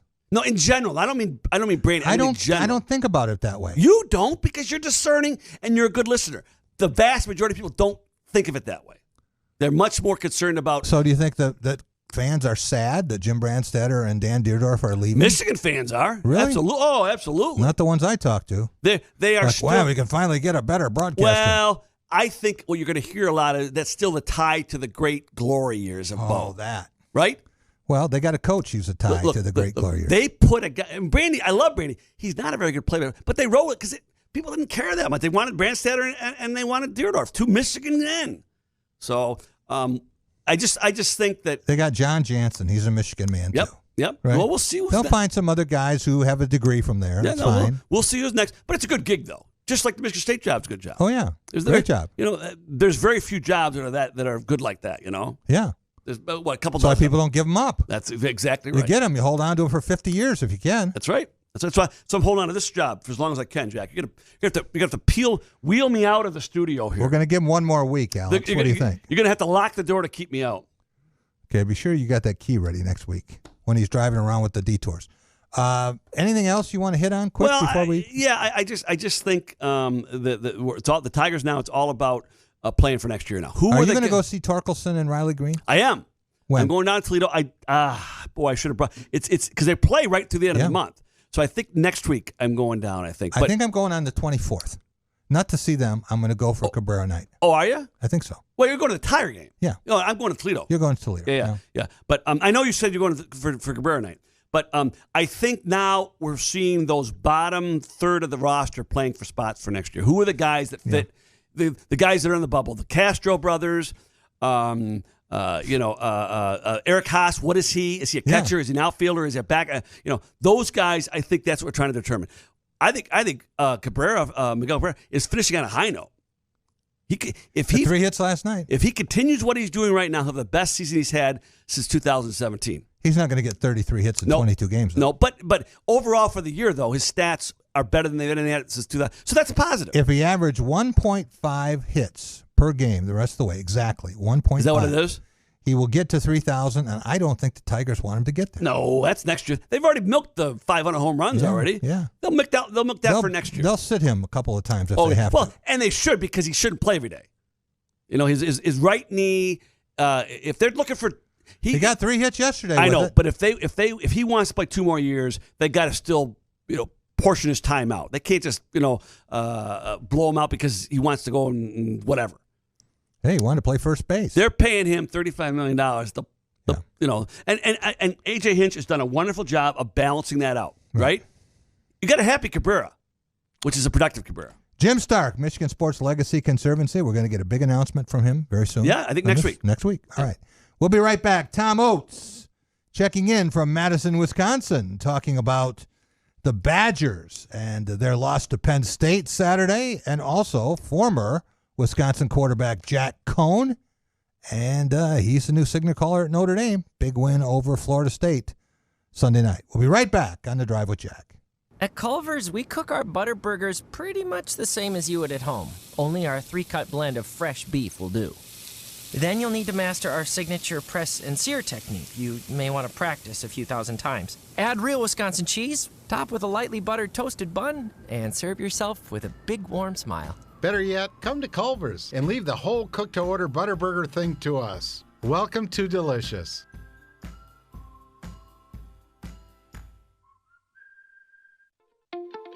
The love of the game draws us to sports, as players, coaches, spectators, and officials. For officials, it's a way to stay in the game they once played, to feel the thrill of putting on the uniform, stepping out of the playing surface, hustling to make the call, and building the relationships which can only be built in sports. If you still have that love for the game, we always need new officials. Register now at MHSAA.com. A message from the Michigan High School Athletic Association, promoting the value and values of educational athletics. As families and communities across Michigan gear up for an historic back-to-school season, Dean Transportation is looking for compassionate people to join their dedicated team of school bus drivers. They offer competitive wages and paid training, quality benefits, flexible schedules, and most of all, endless opportunities to make a difference. Apply today at deanjobs.com to join this critical effort to help students return to learn this fall. deanjobs.com. Jack Epler here with my good friend Matt Sloan at Graph of Okemos. Matt, you got some new product, including electric vehicles. Yeah, we got a lot of new product coming, Jack. On the Chevy side, we've got the 2022 Bolt EV and all-new Bolt EUV, which is just redesigned from the ground up. We're really excited about that. That's going to be hitting a lot any day now. Next door at Nissan, we've got the all-new redesigned Pathfinder from the ground up. I got to sit in it recently, drop dead gorgeous. And then we have the 2022 Frontier as well, which is completely redesigned. So fantastic product coming, and we're really excited. Stop by and see Matt and company here at Graph of Okemos. They're making friends. Why is Culver's such a treat for so many families? Here's a hint. This treat is thick and creamy, and everyone can get it any way they like. Our fresh, frozen custard. We craft it in small batches throughout the day to make our guests stay. Shakes, cones, sundaes, concrete mixers, flavor of the day, oh, and the toppings. Who says you can't please everyone? There's more than one way to dessert at Culver's. Welcome to Delicious.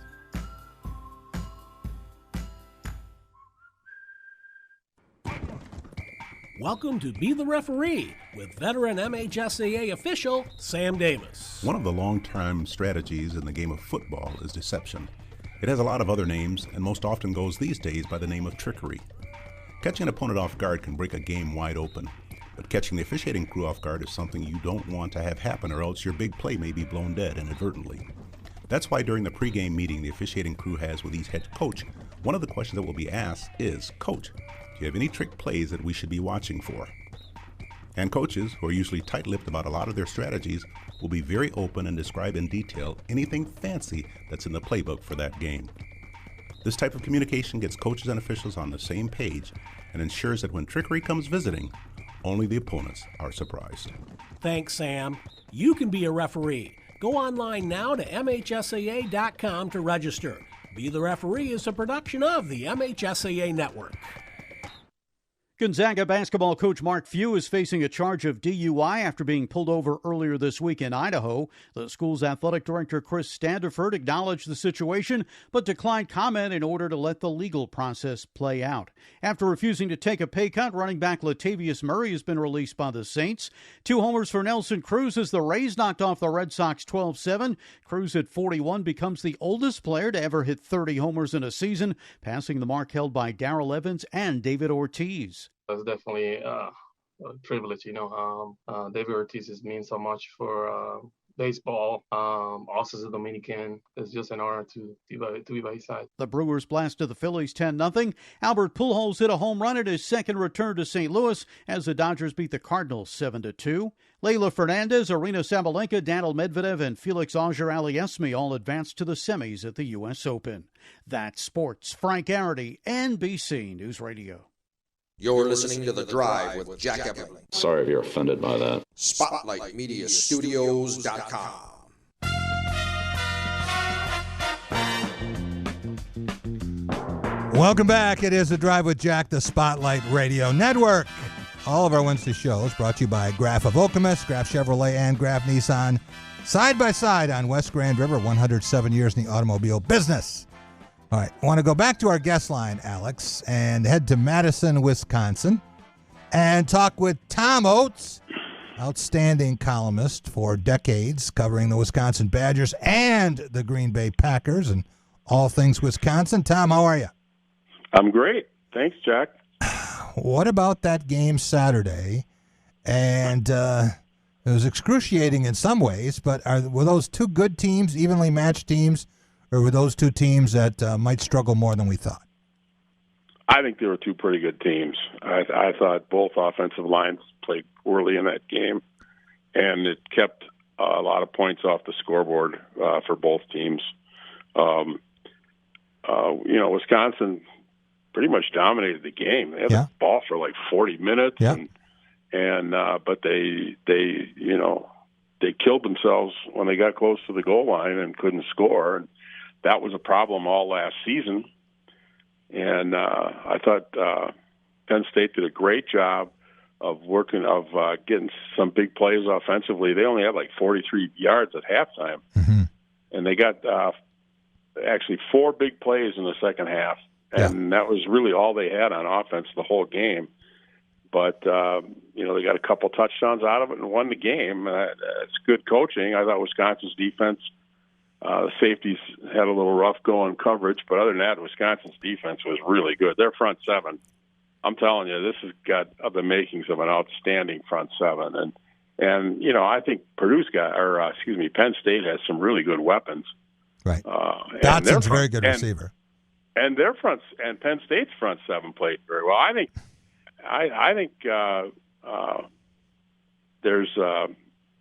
they're two pretty good teams. I think it's kind of a shame they had to play in the opener. I would have liked to seen them get a game or two under their belt. Right. And it might have been not a fairer test because they both had to go through the exact same thing, but maybe a better representation of what each team will be when they step onto the field. Would you be surprised, very much surprised, or shocked if those teams met again in Indianapolis in the Big Ten championship game? I wouldn't be shocked. I think if you look at the Big Ten West, Wisconsin and Iowa, I think have the best talent. Mm-hmm. I thought Minnesota had a chance, but losing their running back was just a killer. Yeah. I expected Indiana to take a little step back in the East this year, right? But I thought both Penn State and Wisconsin had bad years last year by their standards, and there were a lot of factors involved with that, with COVID and no crowds and all blah blah blah. We've talked about it forever, right? And I expected both those teams to bounce back, and I think Michigan had a personnel loss too, and they always have a certain level of talent that you have to consider them a contender.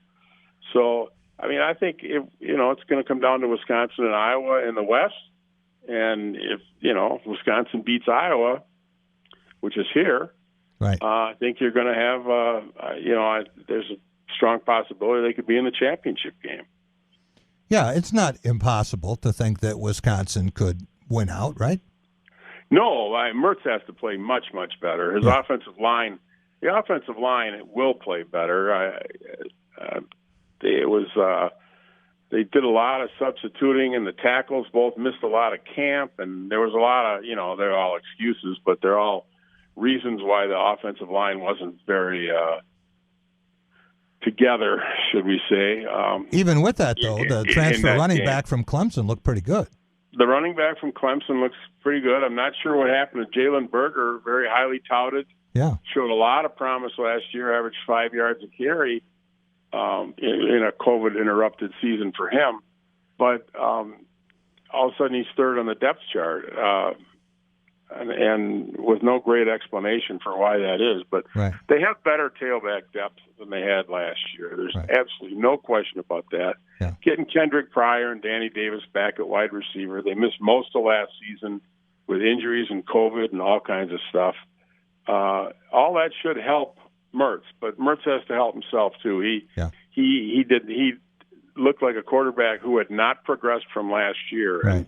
And I think everyone was saying that the situation was bad last year. He didn't have any of his top wide receivers, and they didn't have the Wisconsin quote unquote Wisconsin running game that they always have. And everybody thought, well, maybe, and he had COVID during the middle of the season. Everyone thought, well, maybe he. Once he gets everything right around him, he'll progress. He did not show that in this game. He was not very good. He knows it. The coaches know it. The players know it. And he's kind of the self-proclaimed leader of this team, and he really has to get his act together and live up to that recruiting hype, because he got a pass for last year, but he's not going to get a pass for this year. Tom, I did not watch any of this game, except I did see the Big Ten and 60 highlights later. But I listened to the game. I was in the car on the way coming back from Chicago, and I was listening to Lucas and LePay do the broadcast. And it sounded like the difference between these teams was in the second half, Sean Clifford played and Graham Mertz didn't. Yeah, most of what happened, Graham Mertz threw 2 interceptions late in the game. He botched 2 handoffs earlier in the game to running backs, which is just inexcusable for a player with his experience level. And he had a couple of intentional groundings. He just panicked, and there were times when he panicked, and it was pretty obvious in the press box and the seats on TV, and he just has to play better. This program has pretty much staked its future on Graham Mertz. Basically let Jack Cohn go. Yeah.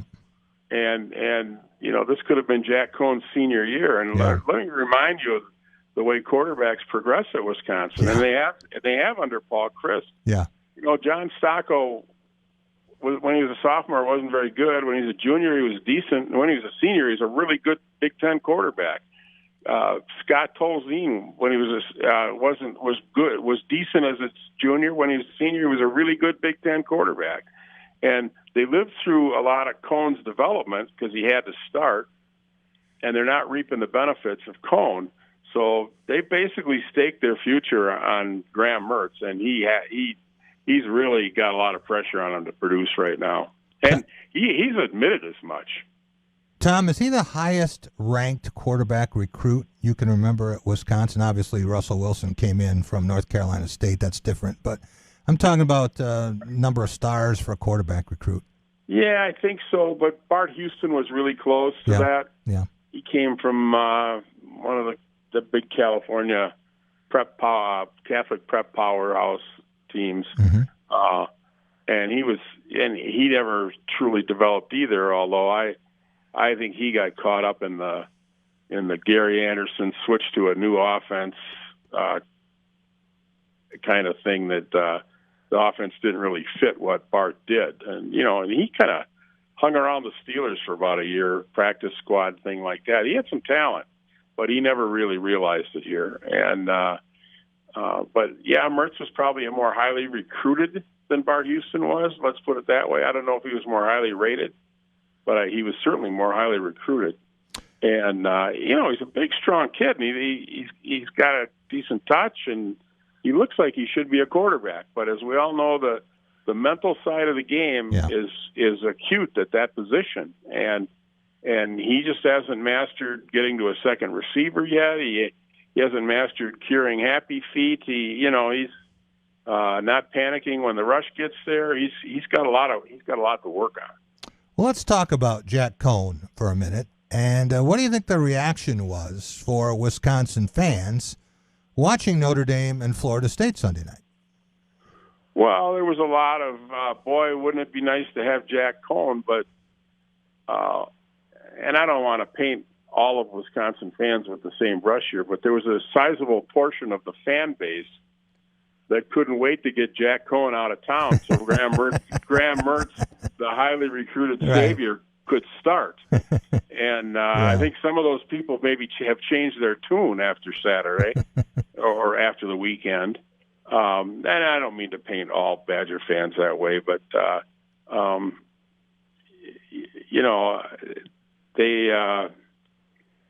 Cohn took some heat when he was here, but he was developing. And you could see it. Some of his last year, he was pretty good Big Ten quarterback. And I think he'd be a terrific Big Ten quarterback. He's not the kind of guy that, he's not out there personality-wise like Mertz is, and he probably hasn't given a thought to NIL, I can tell you that. Right. Jack's just all football and, doesn't say much, goes about his business. And I see the announcers were falling all over him as a leader. Well, he's not a vocal leader, I can tell you that. But the players here really liked him. Let's put it that way. Yeah. Well, he made a lot of throws. He threw deep balls. He was able to find the big tight end when he needed him. And, I thought he looked pretty good, but I kind of liked him when he was a Badger quarterback, too. He got the best of Michigan State. I know that. He got to throw a lot to the tight ends here. He did not get to throw a lot of deep balls. Yeah. And when he did, he wasn't particularly good at it, but that may have had something to do with the receivers as well. Right. I'm not sure. But like I said, I thought Jack was progressing on a really nice career arc, and it would have been really nice to see Wisconsin capitalize on all that development with him having a really strong senior year. Now Notre Dame's going to capitalize on it. He's not the kind of guy that's going to carry Notre Dame to a 12-0 record. But you put him with some talent around him, which Notre Dame certainly has speed at all the skill positions. Yeah. And you put that kind of talent around him, and the Irish always have a really good offensive line. I didn't think their line played particularly well against Florida State, but they always have a really good offensive line. So I think he could have a really big year. But he's more of the story coming out of that game was he's no game manager like he was at Wisconsin. He's a star in the making. Well, no, he's kind of a game manager, and I don't see that as a hugely negative term. Bart Starr was a game manager. Yeah, sure. But Jack's just a smart kid who's learned a lot, and he's 6'3" and has a decent arm and some decent, not great mobility, but he can get around a little bit, and I think that's a really good setting. He could really thrive there. So do you think it was a deal where once they made the commitment to Mertz that Cohn was definitely gone? Yeah, he got hurt. He hurt his foot in training camp last year. He would have started last year. And then they got all messed up and he wasn't going to play maybe toward the end of the year, but then the schedule got abbreviated with COVID and all that business. And he could have come back maybe in the last game, but I think he told them he didn't want to at that point. And, I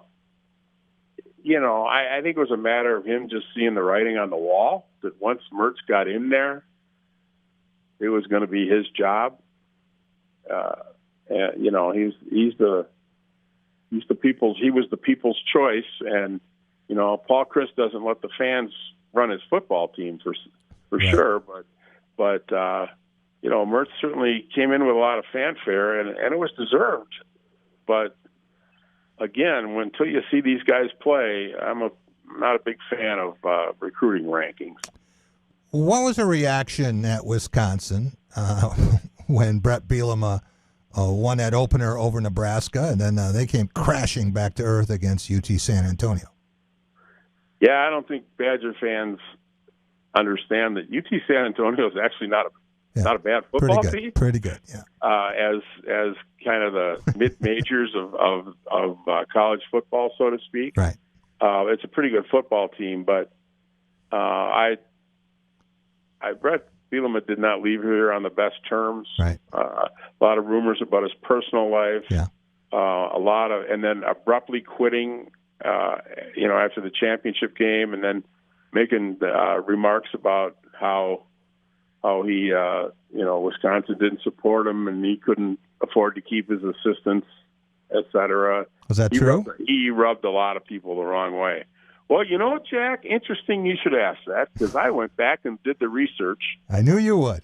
And during his time at Wisconsin, he had less coaching turnover than he did during his time at Arkansas, even though he had all the money in the world to pay his assistants. Yeah.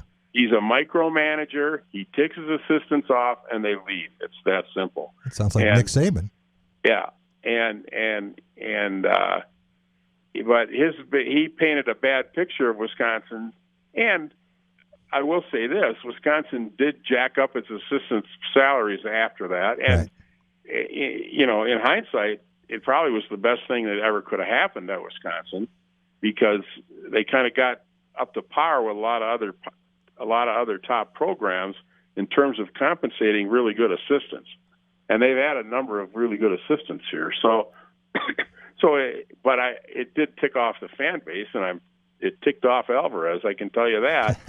and it ticked off the fan base, so he didn't leave on very good terms. When he comes to Camp Randall, it's going to be very interesting what happens. I don't know if you got a look at Wisconsin East Friday night, but Michigan State with former Badger Mel Tucker and Ted Gilmore as tight ends coach and Saeed Khalif as a recruiting coordinator. They have a heavy Badger influence on this team, and they look different in really walloping the defending West champion Wildcats. And Northwestern doesn't look like they have much of a team, but they have won the West 2 of the last 3 years. So Michigan State to go on the road as an underdog and win by 17, they felt pretty good about that.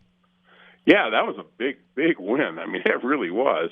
And I don't know. I didn't see it. I don't know how much Mel Tucker's going to copy Alvarez, because he had a lot of influences after he was at Wisconsin as well. Mm-hmm. So he has a lot to draw from some really elite coaches. Yeah. And so how much he's incorporated Wisconsin as opposed to some of the other Bama and some of the other schools he's been at, I don't know. But he certainly has had a lot of great coaching mentors. Right. And when he talks about his path, he always starts with Wisconsin. He's a terrific recruiting guy. I'm just telling you, he did a nice job recruiting here. He's very aggressive. I don't know that he has a life other than that, but he's extremely aggressive in that regard and leaves no stone unturned. And he did a terrific job here. That was a big get, I think, for Michigan State. We had him on the show, Tom, and I don't know if I sent you the clip or not, but he basically said Wisconsin's one of the greatest schools in the country, and it doesn't know how good it is. And, if it just realizes that it can play with anybody and all of the things it has to sell, not just Madison, but the university and everything else, there's no need for Wisconsin ever to settle. Yeah, I agree with that. The biggest thing that holds Wisconsin back and they have to overcome, I think, is academics. Mm-hmm. And it's not so much they can't get kids into school, but Illinois and Wisconsin require more core courses than any other school in the conference for admission. And that's almost intractable. And I think it's 18 here and 18 at Illinois, and that's hard. It eliminates a lot of kids. Mm-hmm. And but you have to recruit intelligently, and I think he went after kids that Wisconsin historically didn't go after, right? And got them in the door and landed some kids that Wisconsin might not have even gone after in the past. So he's right. He had some complaints about some other things, but. Mm-hmm.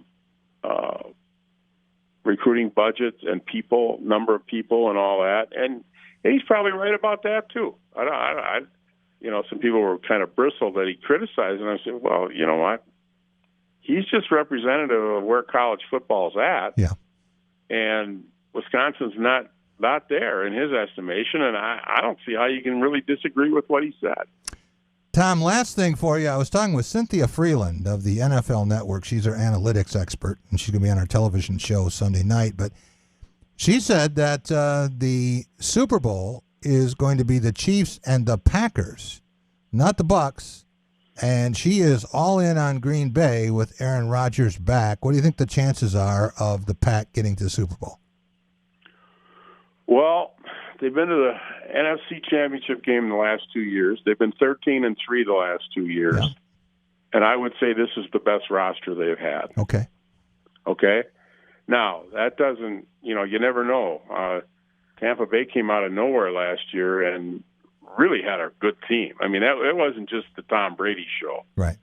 Their front seven on defense was outstanding and dominated the Packers in two games. The Packers are a little banged up on the offensive line going in. especially with Bakhtiari, out for at least the first 6 games. Right. But I think if healthy, this is clearly the best roster that Matt LaFleur will have had at Wisconsin, at Green Bay. And,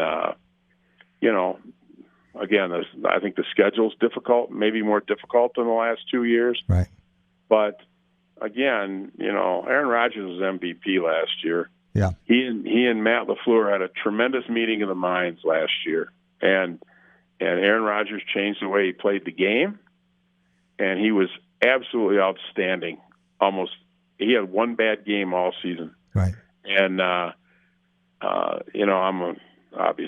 I'm not alone, but in that league, if you have an Aaron Rodgers or a Tom Brady, you're a Super Bowl contender in my mind, unless your roster just really reeks. But their roster, Brian Gutekunst has filled in their roster pretty nicely since he took over 3 or 4 years ago. Well, it's going to be fun to watch. I don't know who else in the NFC North can really give them much competition, but they get into the postseason, and there'll be some teams standing in the way, and it would be kind of nice if this is Aaron Rodgers' last fling in Green Bay, if he can get another Super Bowl. Yeah, that's the whole thing. I mean, that's why I said all along he was going to be back.